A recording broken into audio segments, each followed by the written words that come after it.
ভাইয়া কাইন্ডলি শুরু করুন।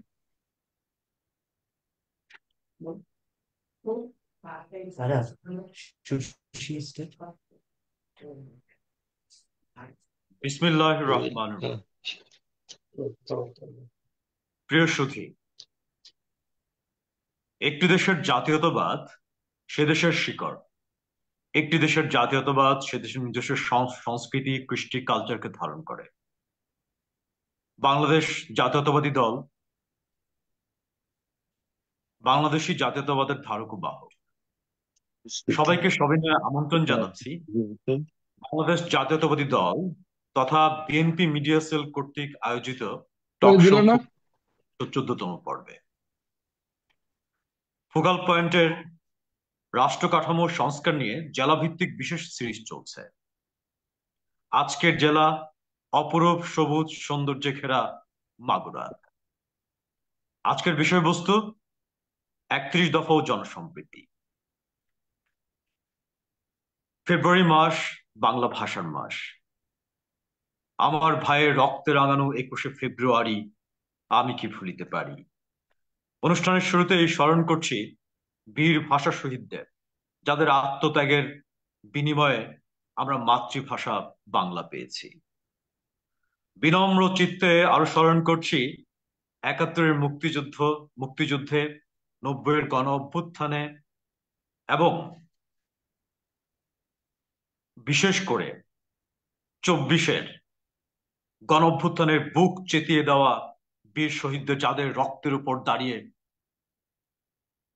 হাতছানি দিচ্ছে ফেসিজম মুক্ত, বৈষম্যহীন, সাম্য, মানবিক মর্যাদা ও উন্নত অর্থনীতি সমৃদ্ধির নতুন বাংলাদেশ বিনির্মাণের এক আশা আকাঙ্ক্ষা।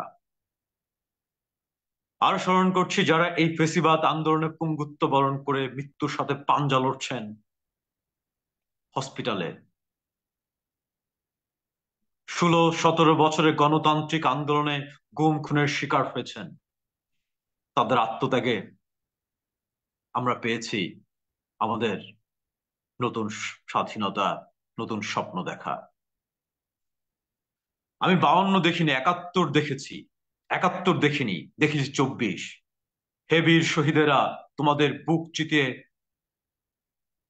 বলতে পারি, প্রথম বাংলাদেশ আমার শেষ বাংলাদেশ, জীবন বাংলাদেশ আমার মরণ বাংলাদেশ। আমাদের 31 দফা রাষ্ট্র কাঠামো, আমাদের 31 দফা রাষ্ট্র কাঠামোর এক একটি স্তম্ভ বা পিলার। অর্থনৈতিক মুক্তি ও রাজনৈতিক মুক্তির লক্ষ্যে এই 31 দফাকে জাতীয় থেকে প্রান্তিক পর্যায়ে পৌঁছে দিতেই আজকের আমাদের এই টক শোর আয়োজন।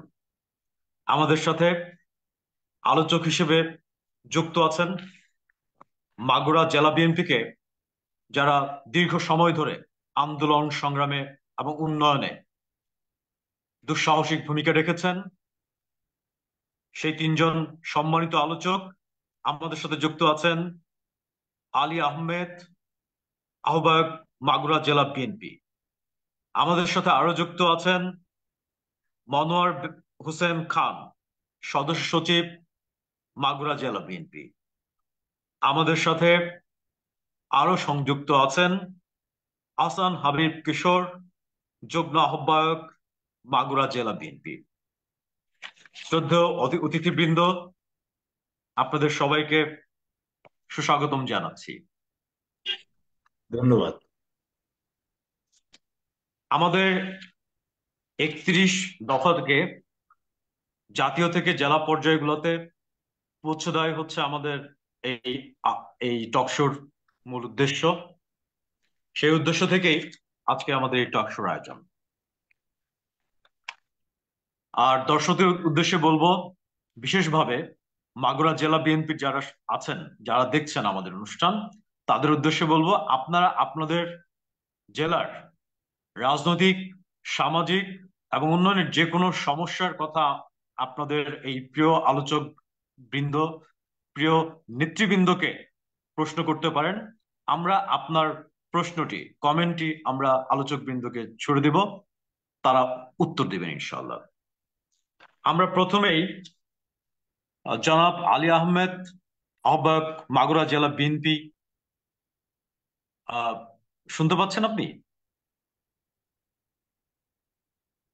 হ্যাঁ, শুনতে পাচ্ছি। আপনাকে দিয়ে শুরু করব। আমরা জানি আপনি মাগুরা জেলা বিএনপির সংগ্রামী আহ্বায়ক, এবং দীর্ঘ দীর্ঘ সময় আপনি জাতীয়তাবাদী দলের রাজনীতির সাথে যুক্ত। তো যেহেতু মাগুরা একটি কৃষি বান্ধব এলাকা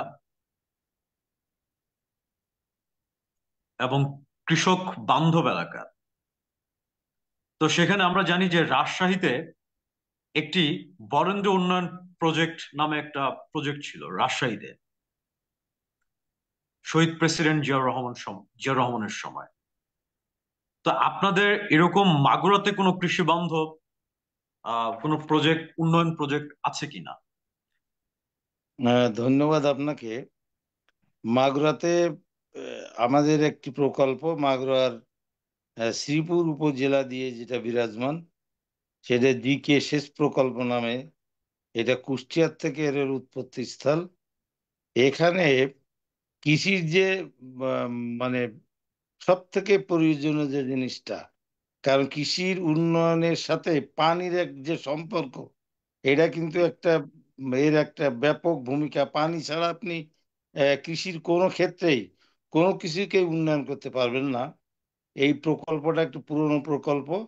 এই প্রকল্পে যেমন আপনি যদি আধুনিক পদ্ধতিতে চাষাবাদ করেন, এখন যে পদ্ধতিতে আমরা করছি, সেটা সাধারণত গভীর এবং অগভীর নলকূপ বা শ্যালো টিউবওয়েল এইটা দিয়ে করা হয়। এতে আসলে এর যে আহ, প্রচুর পরিমাণে আয়রন জমা হয় ভুঁইতে, পানির থেকে ভিতর থেকে যে পানি আসে।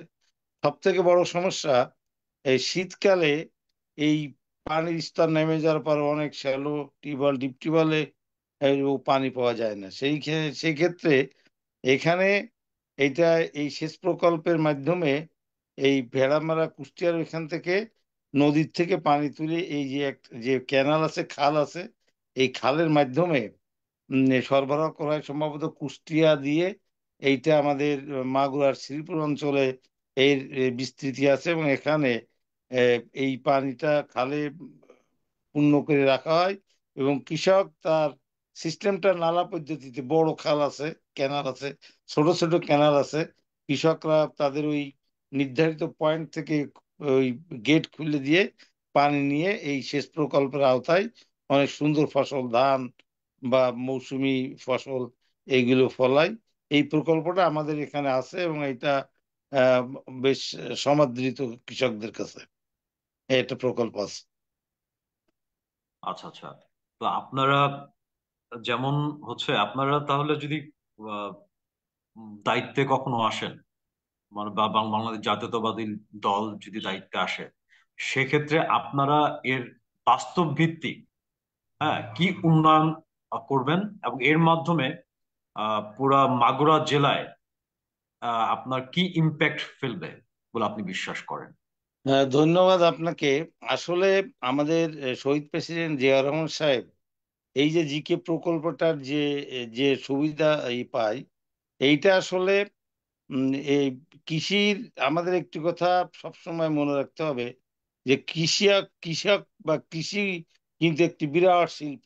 দেশের শতকরা 80 জন মানুষ এই কৃষি চাষবাস বা কৃষির উপরে নির্ভরশীল। সেক্ষেত্রে কৃষকের যদি উন্নয়ন না করা যায়, তাহলে জাতি কিন্তু উন্নয়ন বা উন্নতি লাভ করতে পারবে না। সেক্ষেত্রে শহীদ প্রেসিডেন্ট জিয়াউর রহমান সাহেব এই এই যে জিকে প্রকল্পের যে সুবিধাটা, এটা শুধু মাগুরাতে না, সারা দেশব্যাপী যাতে এটাকে ইমপ্লিমেন্ট করা যায়, এবং কৃষক সহজভাবে যাতে এই পানির সুবিধাটা বিশেষ করে পায়, সেটা প্রাকৃতিক পানি কিন্তু সংরক্ষণ করা যায়। সেই কারণে উনি উনি সর্বপ্রথম খাল কাটা যে কর্মসূচি গ্রহণ করেছিলেন। এবং আপনি লক্ষ্য করলে বা যদি ইদানিং খেয়াল করে থাকেন, আমাদের ভারপ্রাপ্ত চেয়ারম্যান মহোদয় সেদিন যে যে কৃষকদের জন্য যে 3 মাসের একটা কর্মসূচি ঘোষণা করলেন, ওখানে উনি কিন্তু এই বিষয়ে ব্যাপক আলোচনা করেছেন যে এই খাল কাটে যে প্রাকৃতিক পানি, এতে খাল কাটলি এই যে যে আধারটা পানি যে আধারটা সৃষ্টি হবে, এইটা কিন্তু মাঠের থেকে ওই খালে পানিগুলো নিয়ে আসা যাবে। তার মানে বন্যার যে পানি, এই পানিটাকে এক আধার মানে পানির আধার হিসাবে এই খালকে ব্যবহার করে আহ, কৃষকের পানির চাহিদা মেটানো যাবে। এবং এটা একটা ফ্রেশ পানি। এই পানিতে যে ফসল হবে সেটা কিন্তু আহ, ওই কৃত্রিম উপায়ে আমরা শ্যালো টিউবওয়েল বা ডিপ টিউবওয়েল যে পানি উঠি তার থেকে অনেক উন্নত মানের পানি ফর কাল্টিভেশন, চাষাবাদের জন্য। সেক্ষেত্রে আমরা আমাদের এটা উম, দলীয় কর্মসূচি আমরা যেটা বন্ধ হয়ে গেছে ইতিমধ্যে, আমাদের চেয়ারম্যান, ভারপ্রাপ্ত চেয়ারম্যান ঘোষণা করেছেন যে যেহেতু পানি চাষাবাদের জন্য, কৃষি উৎপাদনের জন্য একটা ব্যাপক ফ্যাক্টর, এই জন্য আমরা যদি ক্ষমতায় আসি, ইনশাল্লাহ আমরা শহীদ প্রেসিডেন্ট জিয়াউর রহমান সাহেবের রেখে যাওয়া বা ওনার দেখানো যে পানির আধারটাকে সারা মাগুরাতে না সারা দেশব্যাপী যাতে এইটাকে অন্তত কৃষির উন্নয়ন সহায়ক হিসেবে ব্যবহার করা যায়, সেই জন্য আমরা ক্ষমতায় আসলে ইনশাল্লাহ খালকাটা বিপ্লব যেটা ছিল শহীদ প্রেসিডেন্ট জিয়া রহমান সাহেবের, সেই বিপ্লবটাকে অর্থাৎ খালকাটাকে আমরা অগ্রাধিকার ভিত্তিতে কৃষি উৎপাদনের জন্য আমরা খালকাটা বিপ্লবটা আবার শুরু করবো ইনশাল্লাহ। এই এই মেসেজটা কি আপনারা তৃণমূল পর্যায়ে, জেলার তৃণমূল পর্যায়ে, প্রান্তিক পর্যায়ে পৌঁছে দিচ্ছেন? আমরা আহ, আপনার আপনার খেয়াল করলে দেখবেন যে আসলে কৃষকদের উন্নয়নের কথাটা মাথায় রেখে কিন্তু ভারপ্রাপ্ত চেয়ারম্যান মহোদয় 4,000 ইউনিয়নকে টার্গেট করে ইতিমধ্যে কৃষক দিয়েছেন। এখন মানে কি প্রতি ইউনিয়নে, এটা কিন্তু একটা বিশাল ব্যাপার। এখানে আমাদের কৃষক দল, এটাও কিন্তু বিএনপি কৃষক দলের নেতৃবৃন্দ বিভিন্ন কৃষক সমাবেশের আয়োজন করতেছে বিভিন্ন ইউনিয়নে। সেখানে যে আমরা এই যে রাষ্ট্র কাঠামো অবকাঠামো, রাষ্ট্রের যে মেরামত, ধ্বংসপ্রাপ্ত একটা রাষ্ট্রের যে উন্নয়নের জন্য যে মেরামত চলতেছে 31 দফা, সেখানে কৃষকরা হলো মেন। সেইটাকে মাথায় রেখে জনাব ভারপ্রাপ্ত চেয়ারম্যান মহোদয় এই প্রোগ্রামটা দেশে, এতে আমাদের নেতা নেতৃবৃন্দ আমরাও যাচ্ছি, যে আমাদের 31 দফার সাথে সাথে কৃষকদের যে সমস্যা, এইটা আমরা কৃষকদেরকে সেখানে আমরা তাদেরকে আহ্বান জানাচ্ছি যে আপনাদের কি সমস্যা সেটা তাদের কাছ থেকে শোনা যাচ্ছে। এই কৃষির উন্নয়নের ক্ষেত্রে তাদের মতামতকেও আমরা লিপিবদ্ধ করতেছি। এবং এইটা আহ, বিভিন্ন এই 4,000 ইউনিয়ন থেকে প্রাপ্ত কৃষকের বিভিন্ন চাহিদার কথা বিবেচনা করে পরবর্তীতে আল্লাহ ইনশাল্লাহ যদি আল্লাহ আমাদেরকে ক্ষমতায় নেয়, তবে আমরা কৃষকের উন্নয়নের জন্য তাদের সাজেশনকেও সম্পৃক্ত করে একটি সুন্দর ব্যবস্থাপনার মাধ্যমে যাতে এদেশের 80 ভাগ মানুষ এই বিশাল শিল্পটা যাতে উন্নয়ন লাভ করে, কৃষির যাতে উৎপাদন দ্বিগুণ হয়, সেই ব্যবস্থা আমরা করবো ইনশাল্লাহ। এই ধন্যবাদ মেসেজটা আপনাকে। আমরা এই প্রক্রিয়ার মাধ্যমেই আমরা জনগণের কাছে পৌঁছাচ্ছি। অনেক অনেক ধন্যবাদ আপনাকে। আমরা আশা করব যে আপনার আমাদের যে আহ, আহ, কৃষির যে 27 দফা, 31 দফার যে 27 দফা, যেখানে 27 কৃষির কথা নাম্বার বলা হচ্ছে, 27 নম্বর দফাতে কৃষি সেই উন্নয়নের। এই দফা নিয়ে আপনারা কৃষকদের মাঝে যাবেন এবং প্রান্তিক পর্যায়ে পৌঁছে দিবেন। এবার আমরা এবার আমরা যাব মনোয়ার হোসেন খান, সদস্য সচিব, মাগুরা জেলা বিএনপি। আমরা জানি যে স্বাস্থ্যের সকল সুখের মূল, সবার জন্য স্বাস্থ্য ও বিনা চিকিৎসায় কোনো মৃত্যু নয়, এই স্লোগানকে সামনে রেখে আমাদের জনাব আমাদের ভারপ্রাপ্ত চেয়ারম্যান জনাব তারেক রহমান স্বাস্থ্য খাতের আমাদের 31 দফার 26 দফায় এখানে স্বাস্থ্য সেবার কথা বলেছে। এখানে হচ্ছে উনি 5% অর্থ বরাদ্দের কথা বলেছে। এখানে পল্লী চিকিৎসকের পুনঃপ্রবর্তনের কথা বলেছে। এখানে কমিউনিটি যে ক্লিনিক সেটার মানসম্মত মান উন্নয়নের কথা বলেছে, এবং সেটাতে কিভাবে উন্নত চিকিৎসা ব্যবস্থা করা যায় সেটার কথা বলেছে। এই নিয়ে আপনার কাছ থেকে আমরা একটু বিস্তারিত শুনবো। বিসমুল্লাহির রহমানির রহিম। আপনাকে ধন্যবাদ। আপনি কি শুনতে পাচ্ছেন? জি জি, আমি শুনতে পাচ্ছি। হুম। আপনারা জানেন, আপনি বলেছেন ইতিমধ্যেই যে আমাদের মাননীয় ভারপ্রাপ্ত চেয়ারম্যান কর্তৃক উত্থাপিত রাষ্ট্র মেরামতের যে 31 দফা, যেটা আপনি মেনশন করেছেন 26 নম্বর দফায় সবার জন্য স্বাস্থ্য, এইটা একটা গুরুত্বপূর্ণ বিষয় উত্থাপন করা হয়েছে। এবং যে বিষয়টি সম্বন্ধে কিছু কিছু ডিরেকশনও দেয়া হয়েছে। আমি আসলে, আমার ব্যাকগ্রাউন্ড হচ্ছে ফার্মাসিউটিক্যাল। ওকে। তো আমি এরশাদের পতনের পরে ফার্মাসিউটিক্যালে জয়েন করি, বেক্সিমকো ফার্মা, আচ্ছা। তারপরে ইনসেপ্টা ফার্মা, তারপরে রেনেটে, সব সব জায়গায় আমি অনেক উচ্চ পদে কর্মরত ছিলাম। আমার 32 বছর ফার্মাসিউটিক্যাল জীবন। সেজন্য আমি স্বাস্থ্য খাতের সাথে খুব ঘনিষ্ঠভাবে জড়িত। আমি মনে করি বাংলাদেশ জাতীয়তাবাদী দলের ভারপ্রাপ্ত চেয়ারম্যান যে সবার জন্য স্বাস্থ্য, যে কথাটা উনি উল্লেখ করেছেন, এর মধ্যে উনি, যেহেতু উনি যুক্তরাজ্যে থাকেন, উনি দেখেছেন এনএইচএস বলে একটি শব্দ আছে, যেটা ন্যাশনাল হেলথ সার্ভিসেস বলে।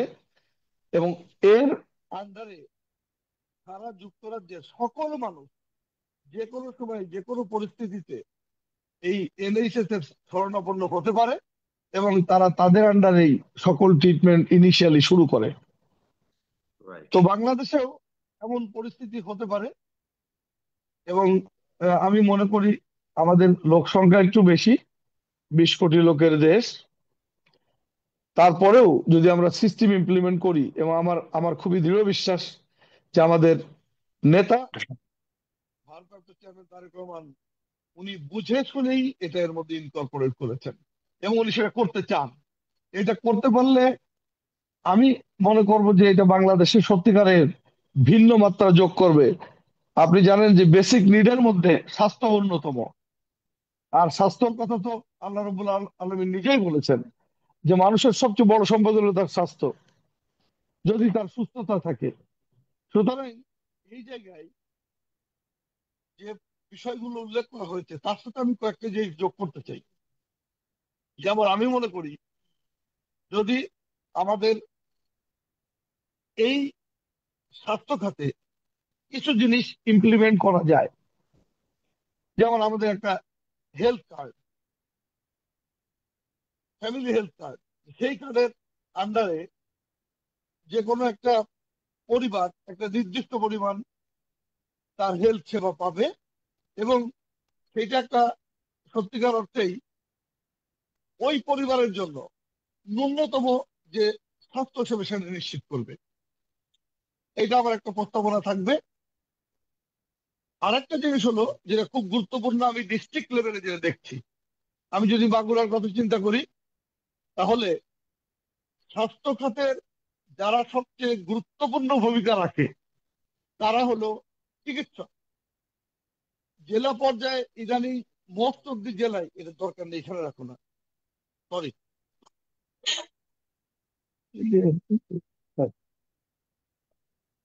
সরো সরো, ব্যাস, ওই যে, ওই যে। স্বাস্থ্য খাতে যে চিকিৎসকরা যে অবদানটা রাখবেন, সেই অবদান রাখতে গিয়ে তাদের যে সমস্যাটা হচ্ছে সেটা হলো চিকিৎসকদের অপ্রতুলতা, প্রথম কথা। যেমন মনে করেন আমাদের যদি জেলায় একটা 250 বেড হসপিটাল থাকে, 500 বেড হসপিটাল থাকে, কিংবা মেডিকেল কলেজ হসপিটাল, আপনি মাগুরাতে 250 বেডের একটা হসপিটাল আছে যেটাকে 500 বেডে প্রস্তাবিত উন্নীত করার কথা, কিন্তু অ্যাকচুয়ালি কোনো চিকিৎসকই বলতে গেলে নেই, একজন ইএনটি কনসালটেন্ট মাগুরাতে নেই। অদ্ভুত ব্যাপার। এবং যদি বা কেউ আসলো তাহলে তার যন্ত্রপাতি নাই। তাহলে যে স্বাস্থ্য উপকরণ যেগুলো আছে হসপিটালে, এইটা যদি না থাকে এবং চিকিৎসক যদি আহ, পর্যাপ্ত না থাকে, তাহলে ট্রিটমেন্টটা পাবে না জনসাধারণ। তাহলে এটা একটা একদম। অত্যন্ত গুরুত্বপূর্ণ ইস্যু, যেটাকে আমি মনে করি আমাদের দল, বাংলাদেশ জাতীয়তাবাদী দল, এটাকে অ্যাড্রেস করবে। এবং আগামী দিনে ইনশাল্লাহ এই প্রত্যেকটা মেডিকেল কলেজে এবং হসপিটালে তার ডাক্তার নিশ্চিত করা হবে, অ্যাজ ওয়েল অ্যাজ যে ইকুইপমেন্ট যা দিয়ে সেবাটা পাই প্রান্তিক পর্যায়ে। যেমন যদি সার্জারিটা মাগুরাতে ভালোভাবে করা যায়, তাহলে অধিকাংশ পেশেন্ট ঢাকা যাবে না, ঢাকার উপর চাপ কমে যাবে। রাইট। তাহলে এইটাকে আপনার একটু ডিসেন্ট্রালাইজ করতে হবে, জেলা হসপিটাল গুলোকে সত্যিকার অর্থে উন্নত পর্যায়ে নিতে হবে। এটা ইনশাল্লাহ আমার বিশ্বাস বাংলাদেশ জাতীয়তাবাদী দল যে তিন জাতের চেতনা, রাষ্ট্র মেরামতের অবকাঠামো উত্থাপন করেছেন আমাদের ভারপ্রাপ্ত চেয়ারম্যান, এটা কিন্তু মারাত্মক প্রশংসিত হচ্ছে। এর মধ্যে অনেকগুলো জিনিস আছে, কিন্তু আপনি যে পয়েন্টটা আমাকে বললেন স্বাস্থ্যসেবা, সেই ক্ষেত্রে আমি বলি যে উনি যতটুকু এখানে দিচ্ছেন সবার জন্য স্বাস্থ্য, এটা করতে চাইলে এই পয়েন্টগুলো আমি যা বললাম এগুলো অত্যন্ত গুরুত্বপূর্ণ। না না, আপনি একদমই বাস্তব চিত্রটাই আমাদের সামনে তুলে ধরেছেন। যেমন আমাদের এখানে 5% অর্থ বরাদ্দের কথা বলা হয়েছে। জি। আমাদের এখানে পল্লী পল্লী আমাদের ভারপ্রাপ্ত চেয়ারম্যান পল্লী ও চিকিৎসক আরেকটা পয়েন্ট আপনি উল্লেখ করেছেন যে পল্লী চিকিৎসকদের দিয়ে উনি করবেন, ওই যে আগামীতে যেটা শহীদ প্রেসিডেন্ট জিয়াউর রহমান করেছিলেন, এদেশে প্রথম পল্লী চিকিৎসক। কারণ পল্লী চিকিৎসকদের একটা সমিতি আছে, আমি আবার ওই সমিতির উপদেষ্টা।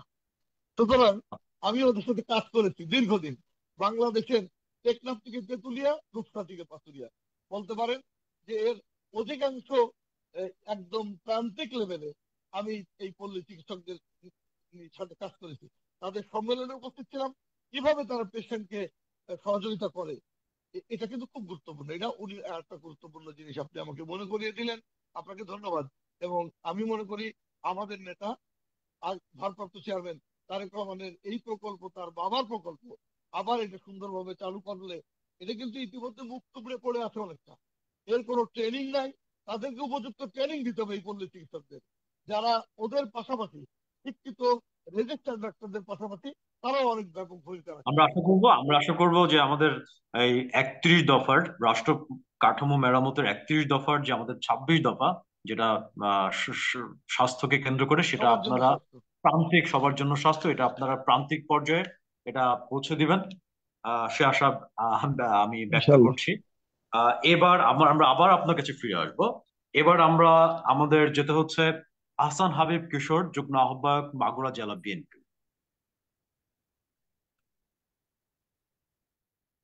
আহ আহসান হাবিব, আপনি কি শুনতে পাচ্ছেন? জি, লাউড অ্যান্ড ক্লিয়ার। আমরা আমরা জানি যে একটা দেশের প্রশাসনিক প্রশাসনিক কাঠামো যদি ভেঙে যায় বা টেকসই না হয়, তাহলে সেখানে উন্নয়নমূলক কাজ করা খুব কঠিন। তো সেক্ষেত্রে আমাদের রাষ্ট্র কাঠামোর 31 দফার 11 দফায় প্রশাসনিক সংস্কার কমিশন গঠনের কথা বলা হয়েছে। জাতীয়তাবাদী শক্তি যদি কখনো দায়িত্বে আসে, তাহলে তারা প্রশাসনিক সংস্কার কমিশন গঠন করবে এবং সেখানে আপনার আহ নির্ভীক, সৎ, যোগ্য, মেধার ভিত্তিতে এবং যোগ্যতার ভিত্তিতে প্রশাসনিক কর্মকর্তাদের নিয়োগ দিবেন। এবং যে কথাগুলো, যে পয়েন্টগুলো বলা আছে, তো সেগুলো নিয়ে আপনার কাছ থেকে একটু শুনতে চাই। বিসমিল্লাহির রহমানির রহিম। আসসালামু আলাইকুম। বিএনপি মিডিয়া সেলকে ধন্যবাদ আমাকে আমন্ত্রণ জানানোর জন্য।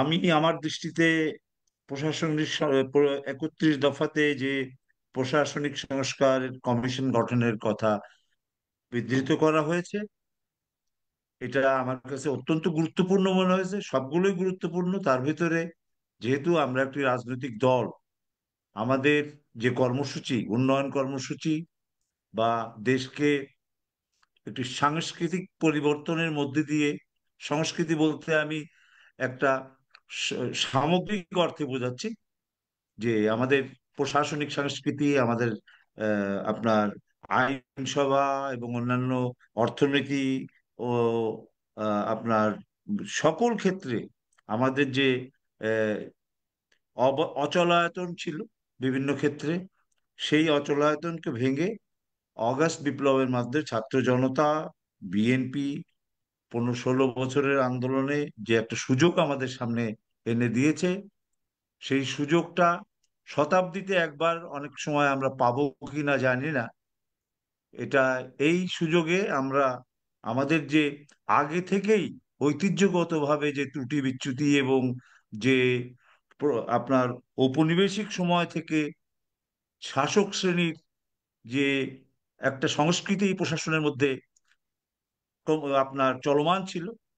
সেই শাসক শ্রেণীর মনোবৃত্তি নিয়ে যে সংস্কৃতি, এর থেকে কিন্তু 47 সালে আমরা স্বাধীন হয়েছি ঠিকই, প্রথমবারের মতন, কিন্তু আমরা কিন্তু ওই ইংরেজদের উপনিবেশিক শাসকদের যে প্রশাসনের যে শাসকদের মনোভঙ্গির যে প্রতিফলনগুলো, সেগুলো কিন্তু আমরা যারা স্বাধীন দেশে ছিলাম আর স্বাধীন হওয়ার পরেও কিন্তু আমাদের প্রশাসকদের মধ্যে, সরকারি কর্মকর্তাদের মধ্যে অনেকাংশে বিদ্যমান ছিল। এরপরে যুক্ত হয়েছে, এর সঙ্গে যুক্ত হয়েছে 16 বছরের যে অপশাসন, এবং প্রশাসনকে ব্যবহার করে ক্ষমতায় টিকে থাকার জন্য প্রশাসনকে একেবারে ব্ল্যাঙ্ক চেক দিয়ে প্রশাসনকে একেবারে দুর্বিনীত করে তোলার যে ব্যবস্থা পতিত স্বৈরাচারের, এই দুটো মিলে আমার একটা ছোট্ট রাজনৈতিক একটি জেলা শহরে আমাদের বসবাস, আমি যেটা পরিলক্ষিত করেছি যে প্রশাসন তো আগেই আপনার ওই সেই যেটাকে বলে কলোনিয়াল হ্যাংওভার, সেই উপনিবেশিক শাসনের যে অনেক রীতিনীতি সংস্কৃতি তারা বহন করে চলে সাধারণ আমরা মানুষকে।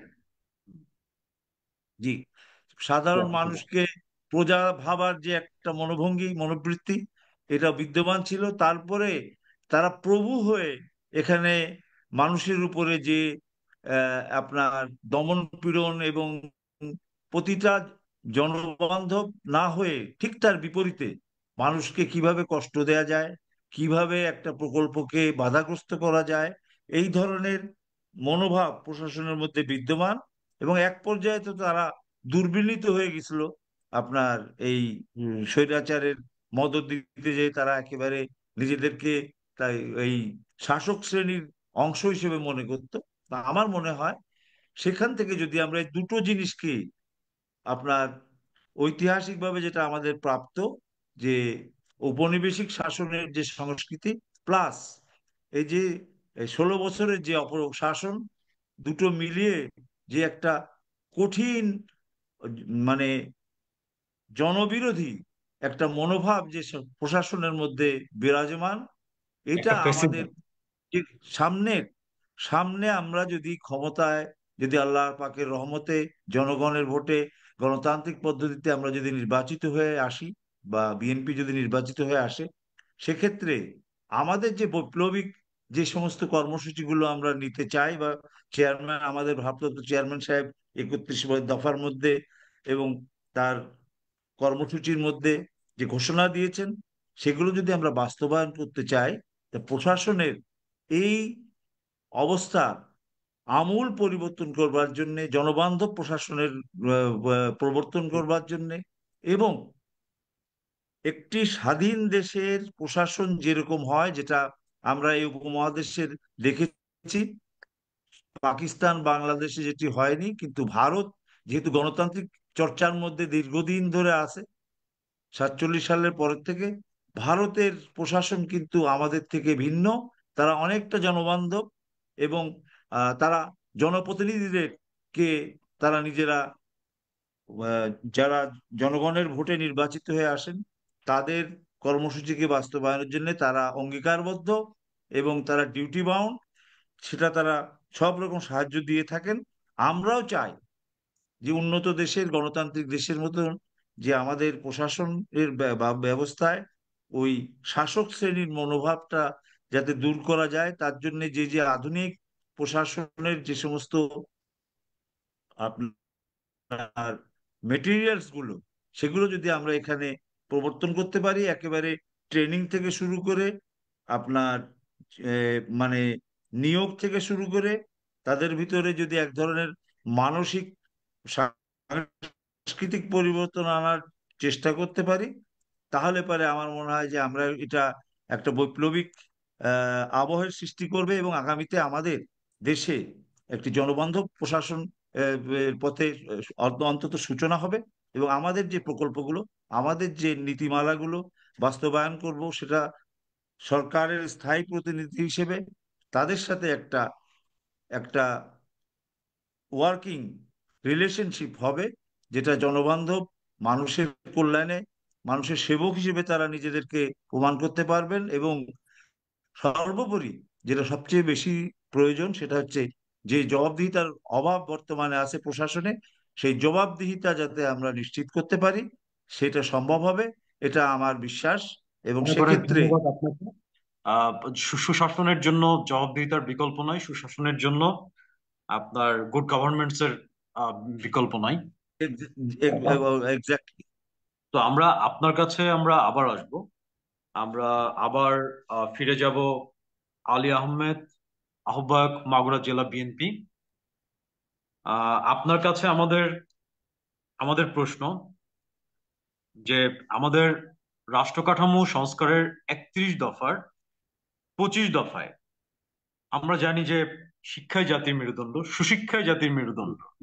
24 না? হুম 26। শুনতে পাচ্ছেন? হ্যাঁ ভাই, শুনতে পাচ্ছি। আমরা জানি সুশিক্ষাই জাতির মেরুদণ্ড। তো আমাদের 31 দফার 25 দফায় আমাদের এডুকেশনের কথা বলা হয়েছে। 25 তো না, সেখানে সম্ভবত আমাদের 24। না, আমাদের চাহিদা ভিত্তিক ও জ্ঞান ভিত্তিক আমাদের শিক্ষা ব্যবস্থা। হ্যাঁ, 25 দফায় আমাদের হচ্ছে প্রাইমারি শিক্ষার উপর জোর দেওয়া হয়েছে, আমাদের গবেষণামূলক শিক্ষার উপর জোর দেওয়া হয়েছে, আমাদের কারিগরি শিক্ষার উপর জোর দেওয়া হয়েছে। তো আমাদের এই যে নিড বেসড এবং নলেজ বেসড এডুকেশনের উপর জোর দেওয়া হয়েছে।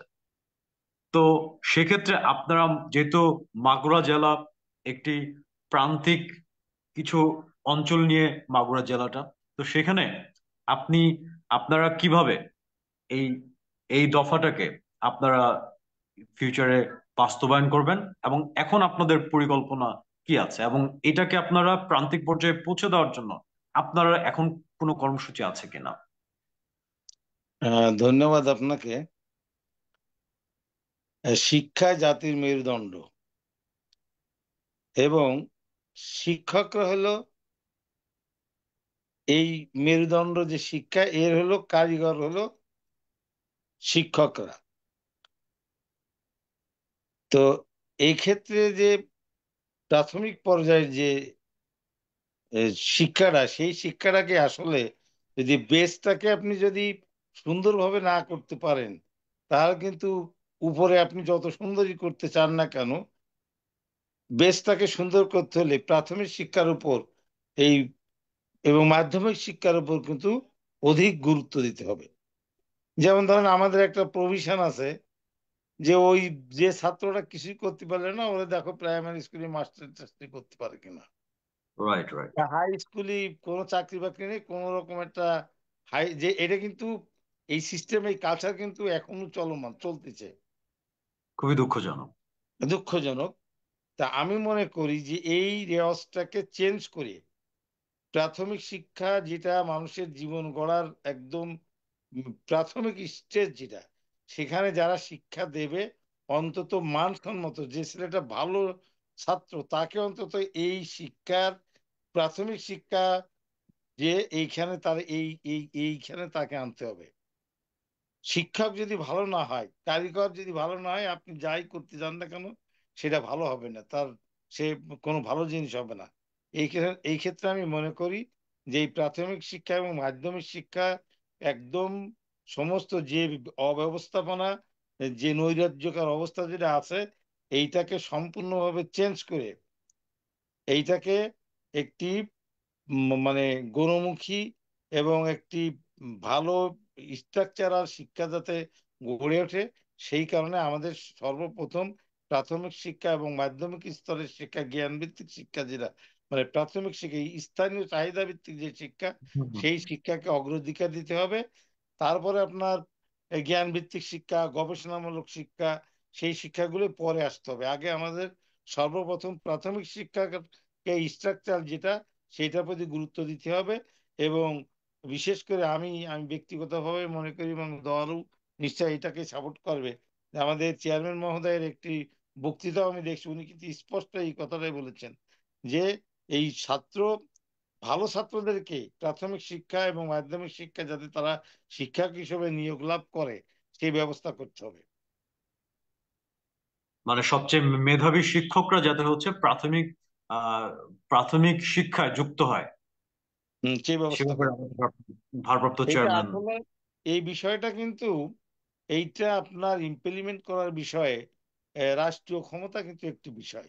সেক্ষেত্রে ক্ষমতায় আসার পরে ছাড়া পূর্বে কিন্তু এইভাবে কোনো কার্যক্রম করার মতো কোনো উদ্বুদ্ধ করা ছাড়া ইমপ্লিমেন্ট করার কোনো দলীয়ভাবে কিন্তু আসলে এটা সম্ভব না। তবে দলের ভিশন এইটা ইনশাল্লাহ আমাদের চেয়ারম্যান মহোদয়, ভারপ্রাপ্ত চেয়ারম্যান মহোদয় এইটার উপর অধিক গুরুত্ব দিয়েছেন এবং আমরা আশা করি যে তো আপনাদের এই যে জাতীয়তাবাদী দলের যে ভিশন, এটা কি আপনারা প্রান্তিক পর্যায়ে পৌঁছে দিচ্ছেন? আমরা আমাদের এই, আমরা যেমন বিভিন্ন এই যে আমাদের যে 31 দফাটা, এইটা আমরা ইতিমধ্যেই জেলা পর্যায়ের একটা কর্মশালা হয়েছে। আমাদের এটা ইচ্ছা আছে, ইচ্ছা না, এটা আমাদের কর্মসূচির অন্তর্ভুক্ত যে আমরা উপজেলা পর্যায়ে এবং ইউনিয়ন পর্যায়েও আমাদের যে 31 দফা রাষ্ট্র মেরামতের যে 31 দফা, এইটা যাতে আমরা পৌঁছা দিতে পারি, সেজন্য আমরা এই কর্মশালাগুলোর মাধ্যমে ওই আমাদের পার্শ্ববর্তী জেলা আমাদের যশোরে অলরেডি উপজেলা পর্যায়ে শুরু হয়ে গেছে। আমরা ইনশাল্লাহ আমাদের কিছু সাংগঠনিক কার্যক্রম চলতেছে, আমাদেরও একটু কর্মপদ্ধতি আছে এবং এটা আমরা মাগুরাতে ইনশাল্লাহ আমরা জেলা উপজেলা এবং ইউনিয়ন পর্যায়ে কর্মশালার মাধ্যমে আমাদের যে 31 দফার যে ভিশন, এইটা আমরা পাবলিকের কাছে আমরা রাষ্ট্র ক্ষমতায় আসলে কি করব, এই 31 দফাটা অবশ্যই আমরা জনগণের মাধ্যমে এইভাবে পৌঁছে দেবো আমাদের ভিশনটাকে। আর একটা জিনিস আমি মনে করি যেটা, যে আসলে আমাদের দেশের শতকরা 50% ধরা যায় মহিলা। এই রাষ্ট্র মেরামতের সমস্ত উন্নয়নমূলক কর্মকাণ্ডে কিন্তু মহিলাদের সম্পৃক্ততা অবশ্যম্ভাবী এবং এটা মাস্ট লাগেই। সেক্ষেত্রে আমি মনে করি আমি আমাদের আমি নাম বলবো না, আমাদের একজন আমাদের এই উঠান বৈঠকের মাধ্যমে কিছু মহিলাদেরকে প্রশিক্ষিত করে বা আমাদের 31 দফা সম্পর্কে শিক্ষিত কিছু মহিলাদেরকে আমরা যদি কিছু ট্রেনিং দিয়ে বা তাদেরকে যদি উদ্বুদ্ধ করে তাদেরকে জানায়, এটা যদি মহিলাদেরকে দিয়ে বিভিন্ন পাড়া মহল্লায় উঠোন বৈঠক করেও যদি আমাদের এই আচ্ছা, ধ্বংসপ্রাপ্ত এই ব্যাপারে আপনার কাছে তো আমরা শেষ সেশনে একটু বিস্তারিত শুনবো, হ্যাঁ। জি, তো আচ্ছা, এই পর্যায়ে আমরা মনোয়ার হোসেন খান, সদস্য সচিব মাগুরা জেলা বিএনপি, আপনার কাছে চলে যাচ্ছি। তো আপনার কাছে আমাদের, যেহেতু আপনি সদস্য সচিব মাগুরা জেলা বিএনপি, আপনার কাছে এটা একটা মানে কমন একটা কোশ্চেন থাকবে এবং এটা আপনার জন্যই প্রযোজ্য। রাষ্ট্র কাঠামো সংস্কারে 31 দফাটাকে আপনারা তৃণমূল পর্যায়ে কিভাবে পৌঁছে দিচ্ছেন? আপনাদের কর্মকৌশলটা যদি আমাদেরকে বা পরিকল্পনাটা যদি আজকে আমাদের সাথে শেয়ার করেন। ধন্যবাদ আপনাকে।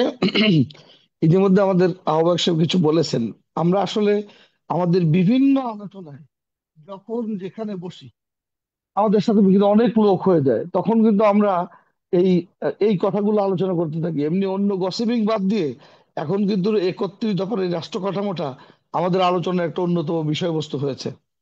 এবং আমরা এরকম ভাবেই চিন্তা করেছি, আমাদের ওই যে উনি বললেন যে আমরা বেসিক্যালি একটু সাংগঠনিক কর্মকাণ্ডের প্রাথমিক সদস্যপদ নবায়ন আরো অনেক কিছু নিয়ে এগুলো যে আমরা যখন যেখানেই কাজ করছি সেখানেই আমরা এই 31 দফা নিয়ে কথা বলছি ইতিমধ্যেই।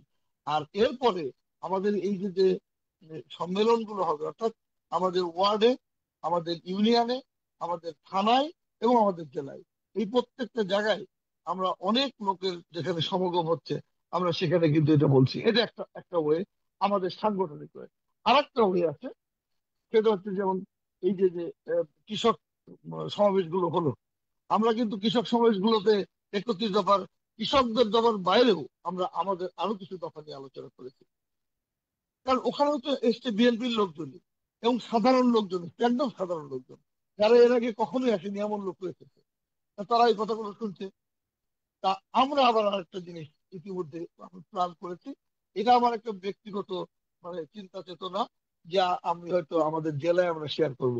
আমরা যেমন ছোট ছোট হাট আছে, বাজার আছে, যেসব জায়গায় বেশ বাজারের দিন আমরা যদি যদি এখানে যে আমাদের যারা এসব ব্যাপারে একটু সুন্দর করে বলতে পারে, সবাই কিন্তু খুব ভালো উপস্থাপনা করে না, অনেকে আছে রাইট। অসাধারণ উপস্থাপক। ওদেরকে যদি আমরা সিলেক্ট করে দিই, ওরা দেখবেন যে ওইসব জায়গায় বলবে, চায়ের দোকানে, উম, যেসব জায়গায় সাধারণত আলোচনাগুলো হয়, এবং মিষ্টির দোকানে কিংবা হোটেলে রেস্টুরেন্টে অনেক বসে সবাই আড্ডা মারছে, বা টেলিভিশন দেখতে সবাই, এরকম দোকানগুলো আছে, ওই জায়গায় বসেও কিন্তু এই আলোচনাগুলো আমরা করতে পারি। এবং এইভাবে আমরা আহ, যেতে পারি, পৌঁছে যেতে পারি একেবারে প্রান্তিক মানুষের কাছে। অ্যাজ ওয়েল অ্যাজ, যে কথা আমাদের আলিয়া মোর্শেদ বলেছেন একটু, মহিলাদের, আমাদের জাতীয়তাবাদী মহিলা দলকেও আমরা এই ব্যাপারে সম্পৃক্ত করতে পারবো। এবং ইতিমধ্যে আমাদের আলোচনাও হয়েছে, এবং তারা ওই যে উঠান বৈঠক, মা বোনদের কাছে যাওয়া, কারণ মহিলাদের ওই যে কৃষকদের প্রোগ্রামের মধ্যে একটা আছে ফ্যামিলি কার্ড, যেটা হচ্ছে ওই যে আহ, তাদের একটা বিশেষ প্রণোদনা দেওয়ার জন্য ব্যবস্থা থাকবে ওর মধ্যে। তো ওটা যখন তাদের বলছি, তখন তাদের এও তো আমরা বলতে পারি যে আমাদের এই 31 দফা রাষ্ট্র কাঠামো কেন এই আগামী দিনে মানুষের জন্য সত্যিকারের কল্যাণ বয়ে আনবে, একটি নতুন রাষ্ট্র বিনির্মাণে এটার কত বড় ভূমিকা, এগুলো যদি আমরা বলতে পারি, মানুষ কিন্তু শুনে, মানুষ কিন্তু শুনে, শুনতে চায়, নতুন কিছু দেখতে চায়।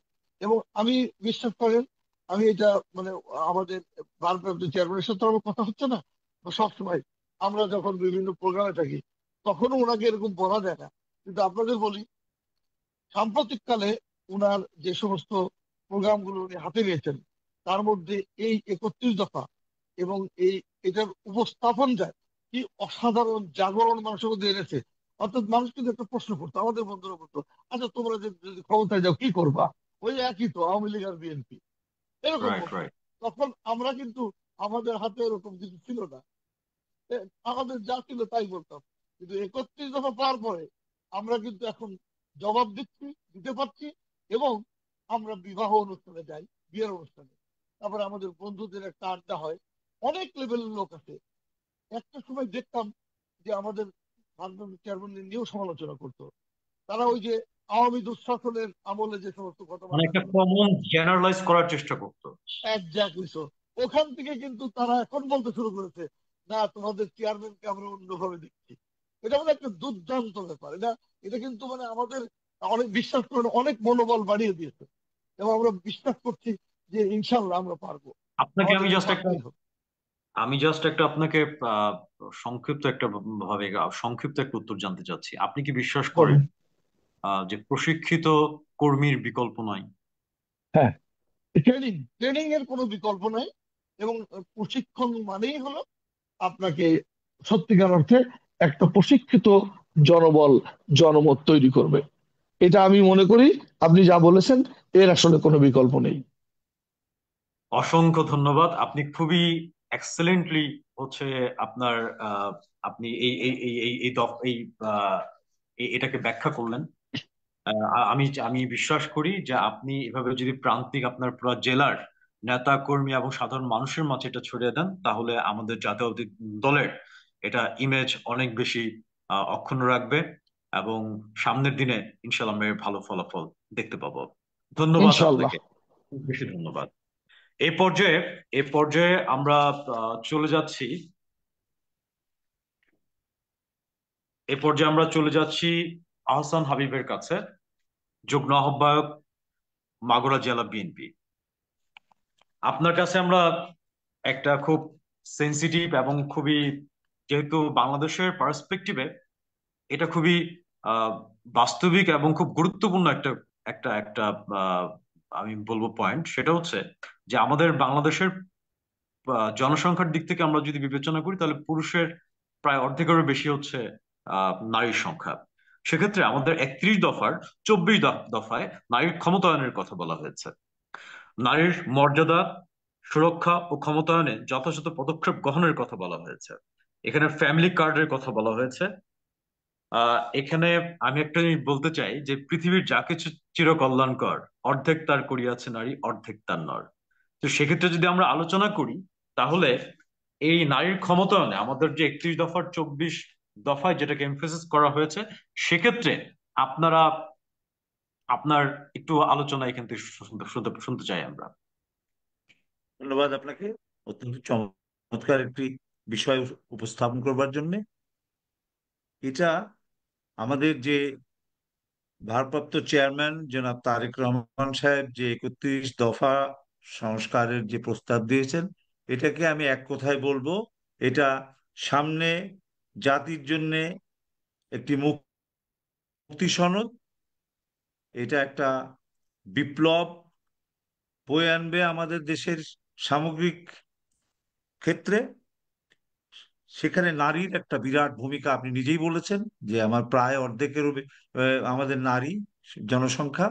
এবং আমরা যদি একটু পিছনের দিকে তাকাই সংক্ষেপে, আজকে যে ইউনিফর্ম পরা যে নারী আহ, আনসার বাহিনীর লোক, ইউনিফর্ম পরা যে সেনা সদস্য, সেনা কর্মকর্তা এই আমাদের দেশে আমরা দেখছি, এটার সূচনা কিন্তু হয়েছিলেন ওই অত্যন্ত দূরদর্শী রাষ্ট্রনায়ক আমাদের প্রাণপ্রিয় শহীদ প্রেসিডেন্ট জিয়াউর রহমানের মাধ্যমে। আজকে ওইটা আরো অগ্রসর হয়ে এটা ব্যাপ্তি সমস্ত পর্যায়ে, আপনার প্রশাসন, বেসামরিক, বেসরকারি প্রতিষ্ঠান সমূহ, শিক্ষা প্রতিষ্ঠান, সর্বক্ষেত্রে এটা ব্যাপৃত হয়েছে। সেক্ষেত্রে আমরা এটাকে আরো এগিয়ে নিয়ে যেতে চাই, যদিও নিজেদের একটু আত্মসমালোচনা না করলেই নয় যে জন আমরা রাজনৈতিক দল হিসেবে কোনো দলই আমরা কিন্তু ওই মহিলাদেরকে, তাদের আমরা বললেও তারা আমাদের সাথে আন্দোলন সংগ্রামে থাকেন, তারা আমাদের কর্মসূচিতে থাকেন, কিন্তু আমরা কিন্তু তাদের সম্পৃক্তির ব্যাপারে, সংগঠনের সম্পৃক্তির ব্যাপারে কেন জানি না আমাদের খুব একটা আন্তরিকতা প্রতিফলিত হয় না। এক্ষেত্রে আমি বলবো সর্বোচ্চ ফোরামে যে এটা মহিলাদেরকে আরো বেশি করে সম্পৃক্ত করার জন্য, এবং এখানে সংস্কারের নারীর ক্ষমতায়নের বিষয়ে যেটা আমরা বলেছি, বা এইখানে যারা আহ, ভারপ্রাপ্ত চেয়ারম্যান সাহেব যেটা প্রস্তাবনা দিয়েছেন, যে ফ্যামিলি। তাদের স্থানীয় সরকারে এবং সংসদে তাদের যে প্রতিনিধিত্ব, এইটাকে নিশ্চিত করা এবং আরো প্রসারিত করা যে প্রস্তাবনা আছে, এটা একটা যুগান্তকারী। আমি সারা পৃথিবী ঘুরেছি, আমি বহুজাতিক কোম্পানিতে চাকরি করেছি। আমার জীবনে আমার প্রথম আহ, শুরু বাংলাদেশ সামরিক একাডেমি থেকে। সেখানে জিয়াউর রহমান সাহেবের মৃত্যুর পর আমার শারীরিক ও মানসিক বিপর্যয়ের কারণে আমি শুরু করতে পারিনি। আমি বহুজাতিক কোম্পানিতে দেখেছি, বাইরে ঘুরেছি, ওখানে নারীদের যে কি মর্যাদা, এবং নারীরা কি, বিশেষ করে ব্যাংক সেক্টরে আমি উন্নত দেশে দেখেছি নারী প্রায় 80% নারী হচ্ছে ব্যাংক চালায়। তো যাই হোক, আমাদের দেশে আমরা আগামীতে যদি নারীদের বিষয়টি আরো যদি সিরিয়াসলি যদি আমরা নেই, তাদেরকে যদি আমরা বিভিন্ন জায়গায় সম্পৃক্ত করি, আপনি কি জানবেন, আমার ব্যক্তিগত অভিজ্ঞতা থেকে আমি বলবো, নারীরা কিন্তু অপেক্ষাকৃত পুরুষদের চাইতে সৎ এবং দক্ষ অনেক ক্ষেত্রে। এটা কিন্তু আমি স্বীকার করছি একজন পুরুষ হয়ে। তো সেক্ষেত্রে, এবং আমাদের দেশের নারীরা আপনি দেখেন যে গ্রামের মেয়েরা কিভাবে 2 দিনের মধ্যে প্রশিক্ষিত হয়ে তারা বড় বড় গার্মেন্টস চালায়, যে গার্মেন্টস এর পোশাকগুলো সারা পৃথিবীর বড় বড় মলে বিক্রি হয়। অতএব এখানে বিরাট একটা সম্ভাবনা আমরা উন্মোচন করতে পারবো, যদি আমাদের তারেক রহমান সাহেব কর্তৃক যে দফা দেওয়া হয়েছে, এটা যদি আমরা এই 24 দফায় যেটা আপনার বৃদ্ধিত করা হয়েছে, এটা যদি আমরা আরো বিস্তৃত করে আন্তরিকতার সাথে যদি আমরা ইমপ্লিমেন্ট করতে পারি, আমরা যদি সরকারে আসি, যদি করতে পারি, নারীদেরকে আরো বেশি সম্পৃক্ত করতে পারি, আমার মনে হয় বাংলাদেশের সর্বক্ষেত্রে, বিশেষ করে অর্থনীতি এবং স্বাস্থ্য খাতে এবং শিক্ষা খাতে, দুটো খাতে আমরা একটা বিপ্লব আনতে পারবো। তো আমি বিশেষ করে আপনার কাছে একটু সময় নিয়ে বলতে চাই যে শিক্ষা এবং স্বাস্থ্য সম্পর্কে আপনার আমার দুই সহকর্মী আলোচনা করেছেন। আমাদের শিক্ষার মান বাড়ানোর জন্য আলী আহমদ সাহেব প্রাথমিক শিক্ষা থেকে মেধাবী শিক্ষক নিয়োগের কথা বলেছেন, চমৎকার একটি প্রস্তাব। এবং সাথে সাথে মহিলাদেরকে যদি আমরা শিক্ষায়, শিক্ষকতায় আরো বেশি মাত্রায় আমরা যদি পদায়ন করতে পারি, তাহলে একজন মা যে ভূমিকা পালন করে পরিবর্তন পরিবারে, শিক্ষা প্রতিষ্ঠানে তার মমতা দিয়ে, তার স্নেহ দিয়ে, তার ভালোবাসা দিয়ে কোমলমতি শিশুদেরকে অনেক বেশি করে প্রভাবিত করতে পারবে, এটা আমার বিশ্বাস। এবং সে একই কথা স্বাস্থ্য খাতের ক্ষেত্রে প্রযোজ্য, যে নার্সিং ক্ষেত্রে, আপনার পরিষেবা ক্ষেত্রে নারীর আহ, সম্পৃক্তি বিষয়টাকে আরো উন্নততর পর্যায়ে দিবে। তো কারিগরি শিক্ষাতেও আমরা যদি মেয়েদেরকে আরো বেশি সম্পৃক্ত করতে পারি, তাহলে ছেলেদের মতো তাদেরকেও আমরা আমরা বিদেশে আমরা পাঠাতে পারবো। তারা ফরেন কারেন্সি আর্ন করতে পারবে, ওয়েজ আর্নার্স আর্ন করতে পারবে, এটা আমার বিশ্বাস। এবং আমি মনে করি যে বিএনপি যেহেতু নারীদের বিষয়ে একটা ইতিবাচক ভূমিকা ঐতিহাসিকভাবে তাদের আছে, আমি মনে করি আমাদের এই আধুনিক একটি দল, অত্যন্ত ফরওয়ার্ড লুকিং দল, আমরা মনে হয় এটা ইমপ্লিমেন্ট করা আমাদের জন্য খুব বেশি কঠিন হবে বলে আমি মনে করি না। জনাব তারেক রহমান সাহেবের বলিষ্ঠ নেতৃত্বে এবং তার দূরদর্শী নেতৃত্বে এটা সম্ভব হবে বলে আমি মনে করি। অত্যন্ত অত্যন্ত গুরুত্বপূর্ণ আপনি আহ কিছু বিষয় এখানে আলোচিত করেছেন। আপনাকে অসংখ্য ধন্যবাদ। আমরা লাস্ট সেশনে আছি। লাস্ট সেশনে আমরা চলে যাচ্ছি আলী আহমেদ, আহ্বায়ক, মাগুরা জেলা বিএনপি। আহ আপনার কাছে আমরা জানতে চাচ্ছি যে যেহেতু আপনি মাগুরা জেলা বিএনপি কে নেতৃত্ব দিচ্ছেন, তো এখানে আপনার কাছে একটা আহ প্রশ্ন স্বাভাবিকভাবে চলে আসে যে যেহেতু আমাদের আজকের অনুষ্ঠানের মূল বিষয়টাই হচ্ছে যে 31 দফাটাকে ও জনসম্পৃক্তি। তো সেক্ষেত্রে আমরা 31 দফাটাকে কিভাবে প্রান্তিক, একদম গ্রামে গ্রামে, প্রান্তিক, ঘরে ঘরে আমরা পৌঁছে দিতে পারবো। আর দ্বিতীয়ত হচ্ছে, আমরা জানি যে সুশিক্ষিত এবং প্রশিক্ষিত কর্মীর বিকল্প নাই রাজনীতিতে। তো সেক্ষেত্রে আপনি কোনো উদ্যোগ নিয়েছেন কিনা সুশিক্ষিত এবং প্রশিক্ষিত কর্মী করার জন্য আপনার জেলায়, মাগুরা জেলায়? যদি নিয়ে থাকেন তাহলে সে ব্যাপারে শুনবো, আর যদি সামনে কোনো পরিকল্পনা থাকে সেক্ষেত্রে সেই ক্ষেত্রেও আপনার কিছু আলোচনা আমরা শুনবো। ধন্যবাদ আপনাকে। আসলে এম, আমাদের একটা দেশের এখনো, আমি মানে এটা বললে হয়তো আপনার ভালো লাগবে কিনা জানি না, আমি দেখি যে কোনো লিফলেট দেওয়ার সঙ্গে সঙ্গে এই লিফলেট নিয়ে যে বা পড়ার কিছু হলে নিয়ে যে এর চালে গুঁজে রাখে। এটা ঠিক মতো দেখতে চায় না যে কি লেখা আছে। তো আমরা ইতিমধ্যে দলীয়ভাবে, যাতে এটা সেন্ট্রালও আমাদেরকে সরবরাহ করেছে, আমরা নিজেরাও অনেক লিফলেট তৈরি করে বিভিন্ন সভা সমাবেশে, বিভিন্ন হাট বাজারে বা আমাদের কোনো সভাস্থলে আমরা প্রচুর পরিমাণে লিফলেট মানুষকে দিয়েছি, যাতে এগুলো পড়ে তারা বুঝুক। তা একটা বিষয় হলো যে এই বিষয়ে আমরা আহ, অবশ্যই মানে প্রশিক্ষিত কর্মী ছাড়া এইটাকে ইমপ্লিমেন্ট করে মানে প্রান্তিক লেভেলে পৌঁছানো আসলে আমরা এখন পর্যন্ত এই ধরনের কর্মসূচি হাতে নিয়ে নেই।